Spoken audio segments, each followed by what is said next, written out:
pues aún no había llegado su hora. La alimentación de los 5.000 fue indudablemente uno de los milagros más importantes de Jesús si hemos de valorarlo por la atención que le dedicaron los escritores de los evangelios. Es el único milagro registrado por todos los evangelistas. Leamos los versículos 1 y 2 en los que hay una referencia al asesinato de Juan el Bautista.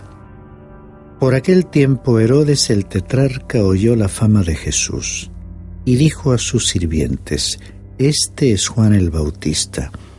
Él ha resucitado de entre los muertos y por eso es que poderes milagrosos actúan en él». Esta declaración suena a superstición, ¿verdad? Pero no se trata de una superstición relacionada con la Biblia, con Jesús o sus apóstoles, ni con el cristianismo. Era la creencia supersticiosa del anciano Herodes y de la gente ignorante de su época. Por supuesto, en nuestra sociedad contemporánea también hay supersticiones. Observemos cuántas personas siguen los horóscopos y la astrología. De la misma manera se destaca la influencia de algunas creencias orientales sobre nuestra cultura moderna. Aunque parezca increíble, la raza humana es supersticiosa y en el momento en que te separas de la palabra de Dios, te introduces en ese campo.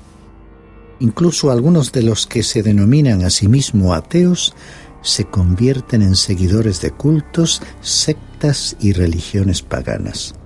Y nos causa asombro que personas inteligentes se sientan atraídas por esas creencias. La persona y el ministerio de Jesús no podían dejar de llamar la atención del rey que ocupaba el trono. Herodes era miembro de una familia cuyas interioridades podemos conocer leyendo un buen diccionario bíblico. Eran un grupo de personas sin escrúpulos y Herodes no constituía una excepción. Estos primeros versículos nos ofrecen una escena retrospectiva de sucesos que ya habían ocurrido. Cuando Herodes oyó sobre la predicación de Jesús, inmediatamente sintió un temor supersticioso. Había hecho asesinar a Juan el Bautista y entonces asoció a Juan con el Señor Jesús. Creyó que Juan había resucitado de los muertos y se puso frenético, queriendo eliminar completamente a Juan. Solía embriagarse con frecuencia, revelando su carácter depravado, débil y sus instintos asesinos. Había matado a Juan, el precursor de Cristo, y estaba dispuesto a asesinar al Señor Jesús mismo. Los versículos que siguen forman parte de la escena retrospectiva y describen las circunstancias que rodearon la muerte de Juan el Bautista. Leamos los versículos 3 al 5. Porque Herodes había prendido a Juan, le había atado y puesto en la cárcel por causa de Herodías, mujer de su hermano Felipe, porque Juan le decía: «No te es lícito tenerla». Y aunque Herodes quería matarle, tenía miedo al pueblo porque consideraban a Juan como un profeta. Herodes había encarcelado a Juan por causa de Herodías. Observemos hasta qué punto se dejaba influenciar por otros. En su debilidad, una de sus motivaciones era ganar la aprobación de los demás. Juan el Bautista, que no era político ni diplomático, le había reprochado su inmoralidad. Y Herodes habría actuado contra él si no hubiese tenido miedo a la popularidad de Juan. Continuamos leyendo el relato de lo que sucedió en los versículos 6 al 12. Pero cuando llegó el cumpleaños de Herodes, la hija de Herodías danzó ante ellos y agradó a Herodes, por lo cual le prometió con juramento darle lo que ella pidiera. Ella, instigada por su madre, dijo: «Dame aquí en una bandeja la cabeza de Juan el Bautista». Y aunque el rey se entristeció a causa de sus juramentos y de sus invitados, ordenó que se la dieran y mandó decapitar a Juan en la cárcel. Y trajeron su cabeza en una bandeja y se la dieron a la muchacha y ella se la llevó a su madre. Los discípulos de Juan llegaron y recogieron el cuerpo y lo sepultaron. Y fueron y se lo comunicaron a Jesús. Herodes, personaje lascivo y sensual, vivía con su cuñada, por lo cual Juan se había enfrentado con él condenando su conducta. Aquí vemos que en la fiesta Herodes hizo una solemne y pública promesa, esperando seguramente que la hija de Herodías le pidiese algo razonable. Pero su madre, que estaba a la altura del nombre de aquella familia, la influenció para que pidiese algo sádico y cruel, impulsada por un deseo brutal de venganza a causa de la condena moral que había recibido de Juan. Preocupado por su imagen ante los invitados, Herodes accedió a su pedido. El relato sórdido y triste de lo que sucedió en aquel día nos revela la clase de sociedad existente en aquella época. Así fue que Juan fue decapitado y su cabeza ofrecida en una bandeja. En realidad, la naturaleza humana no ha cambiado tanto. En la actualidad, la lujuria y el homicidio forman parte de nuestra sociedad contemporánea. Al llegar a este punto veremos que Jesús se retiró a otra región porque sabía que el temor podría inducir a Herodes a realizar una acción temeraria. El Señor le conocía bien y quiso evitar un grave incidente, ya que su hora aún no había llegado. Dice el versículo 13: Al oírlo Jesús se retiró de allí en una barca, solo, a un lugar desierto. Y cuando las multitudes lo supieron, le siguieron a pie desde las ciudades. El Señor cruzó en un barco el mar de Galilea, pero la multitud de aquellas ciudades que le había seguido a pie no quería que él se fuese. Así que caminaron por las riberas y le alcanzaron al llegar al otro lado. Esa actitud nos muestra su gran popularidad. Continuemos leyendo el versículo 14. Y al desembarcar, vio una gran multitud y tuvo compasión de ellos y sanó a sus enfermos. Observemos una vez más que le trajeron a los enfermos. En aquel día sanó literalmente a miles de personas. Lo que él hizo no puede compararse con algunos fenómenos llevados a cabo por ciertas sectas religiosas de nuestro tiempo, y nos lleva a reflexionar sobre Jesús y su modo de actuar, porque lo que él realizó estaba en regla y era evidente ante todos. Llegamos ahora al relato del milagro en que Jesús alimentó a los que tenían hambre. Leamos los versículos 15 y 16. Al atardecer se le acercaron los discípulos diciendo: El lugar está desierto y la hora es ya avanzada. Despide pues a las multitudes para que vayan a las aldeas y se compren alimentos. Pero Jesús les dijo: No hay necesidad de que se vayan, dadles vosotros de comer. Lo primero que observamos es que los discípulos intentaron aconsejar a Jesús en cuanto a lo que había que hacer. Su consejo era enviar a la gente a los pueblos. La alimentación de los 5.000 fue el único milagro registrado por los 4 evangelios. Solo por este motivo ya se le considera un milagro importante.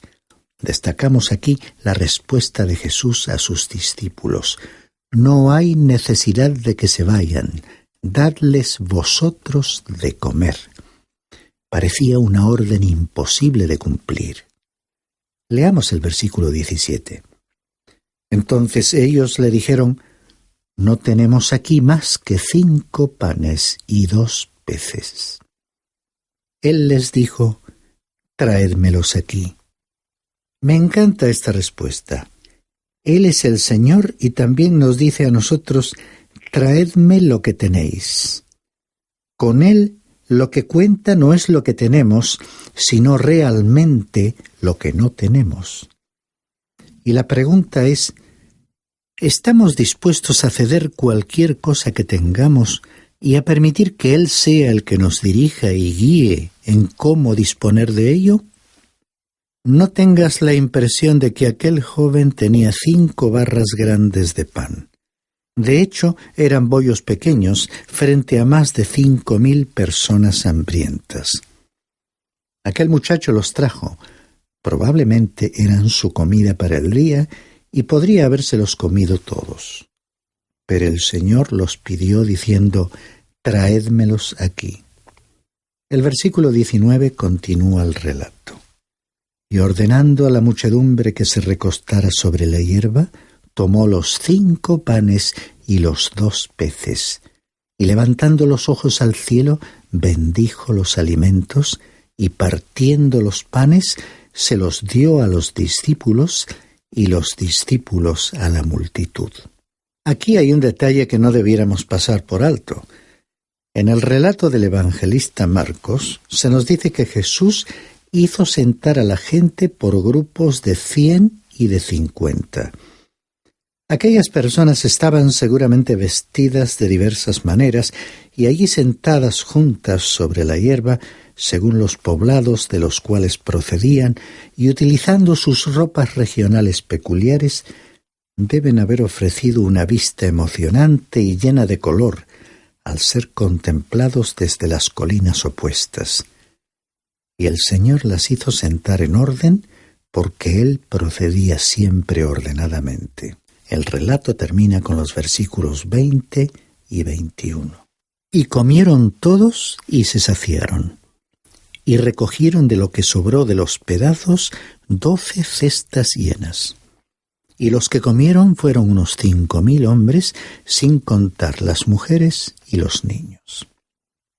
Viviendo en una sociedad bien provista de alimentos, nos resulta difícil entender que una gran parte de la población mundial puede haberse ido a dormir con hambre ayer por la noche, porque nos falta aquella sensibilidad que Jesús mostró por las necesidades del ser humano. Mucha gente de aquella época tampoco sabía lo que era disfrutar de una comida completa. En este milagro, que hubiesen sobrado 12 cestas llenas, indicaba que todos tenían el estómago lleno, y había 5.000 hombres, sin contar mujeres y niños. ¿Sería demasiado agregar una mujer y un niño para cada hombre? La cantidad total de personas alimentadas por Jesús en aquella ocasión debe haber estado más cerca de las 15.000 personas que de 5.000. El próximo párrafo nos relata el día en que Jesús caminó sobre el agua. Inmediatamente después de que la multitud fuera alimentada, Jesús envió a sus discípulos al otro lado del mar de Galilea, y Él se retiró a orar. Dice el versículo 22. Enseguida hizo que los discípulos subieran a la barca y fueran delante de Él a la otra orilla, mientras Él despedía a la multitud. La expresión «enseguida» denota urgencia y movimientos rápidos. El relato de Mateo presenta una extraña omisión en la conclusión de este milagro de la alimentación de los 5.000. Él destacó la urgencia con la que Jesús despidió a la multitud y la prisa con que envió a sus discípulos a la barca para cruzar el mar. Sin embargo, no ofreció ninguna explicación. Pero el evangelista Juan nos da el motivo en su capítulo 6, versículo 15. Por lo que Jesús, dándose cuenta de que iban a venir y llevárselo por fuerza para hacerle rey, se retiró otra vez al monte él solo. Considerando el hecho de que Mateo estaba presentando la fase del ministerio de Jesús que tenía que ver con su realeza, a primera vista podría parecer extraño que él ignorase este intento de convertir a Jesús en rey. Pero esta es otra evidencia del carácter extraordinario del derecho de Jesús a ser rey. Él es rey por derecho y por título. Él no se convertiría en rey por medio de un proceso democrático. Él no sería elegido rey por la voluntad de la gente. Es rey por la voluntad de Dios. Y finalmente se convertirá en rey por la fuerza, como puede verse en el Salmo número 2, versículos 8 y 9. Leamos los versículos 23 y 24. y finalmente se convertirá en rey por la fuerza, como puede verse en el Salmo 2, versículos 8 y 9. Leamos los versículos 23 y 24 de nuestro pasaje de hoy. Después de despedir a la multitud, subió al monte a solas para orar, y al anochecer estaba allí solo. Pero la barca estaba ya lejos de la orilla y era azotada por las olas porque el viento era contrario. El Señor estaba en las montañas, en el lugar de la oración. Los discípulos se encontraban abajo, en el mar de Galilea, en una tempestad, en la oscuridad y en el lugar del peligro. ¡Qué imagen apropiada de nuestro propio tiempo! Nuestro Señor ha ido al Padre y está sentado a su derecha. Hoy en día, nosotros nos encontramos aquí abajo en un mar agitado por la tempestad y en el lugar del peligro. Me encanta el siguiente versículo, el 25. Y a la cuarta vigilia de la noche, Jesús vino a ellos andando sobre el mar. La cuarta vigilia era la vigilia de la mañana, desde las 3 hasta que apareciese la luz del día. Fue cuando el Señor se dirigió hacia sus discípulos caminando sobre el agua. Yo creo que esa será la vigilia en que Él vendrá a recoger a su iglesia. Cristo es, para la iglesia, el brillante lucero de la mañana. Y Él recogerá a la iglesia que se encuentra en el mundo. No sabemos la fecha de su venida. Hay algunos que quisieran hacernos creer que ellos saben la fecha, pero no es así. Yo creo que nos encontramos en la cuarta vigilia de la noche. Continúan diciendo los versículos 26 al 31. Y los discípulos, viéndole andar sobre el mar, se turbaron y decían: «¡Es un fantasma!». Y de miedo se pusieron a gritar. Pero enseguida Jesús les habló diciendo: «Tened ánimo, soy yo, no temáis». Respondiéndole Pedro dijo: «Señor, si eres tú, mándame que vaya a ti sobre las aguas». Y él dijo: «Ven».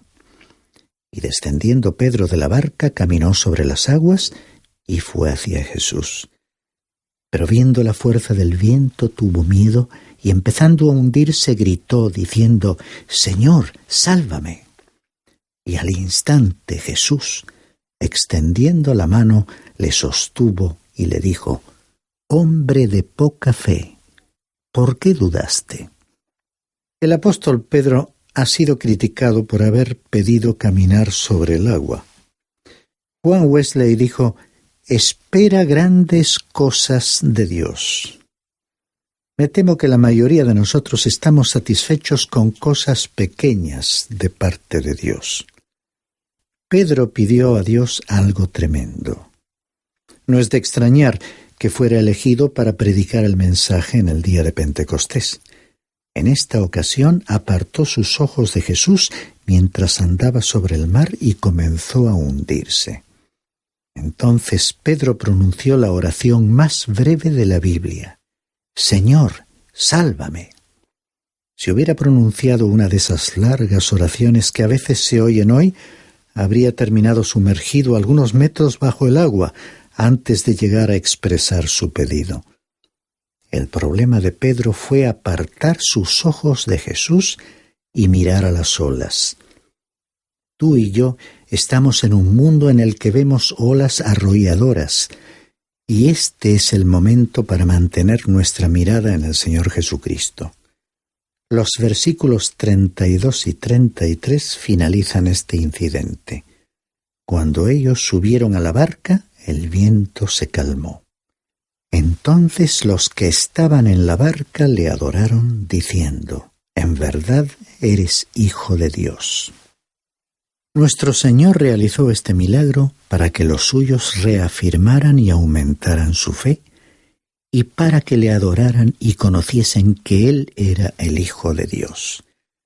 Y no podemos criticar a Pedro porque algunas veces hemos actuado de la misma manera y entonces apartamos nuestra mirada de Jesús.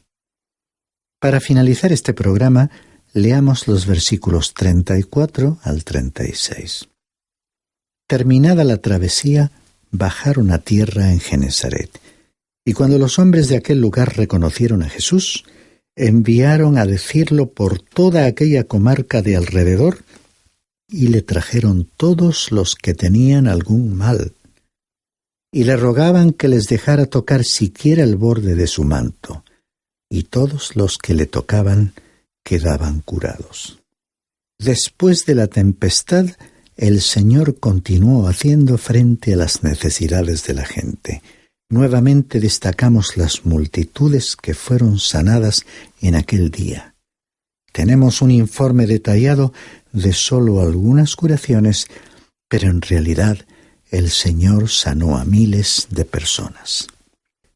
Terminamos por hoy, pero resulta difícil olvidar a Pedro hundiéndose en el mar, extendiendo su mano hacia Jesús y gritando: «Señor, sálvame».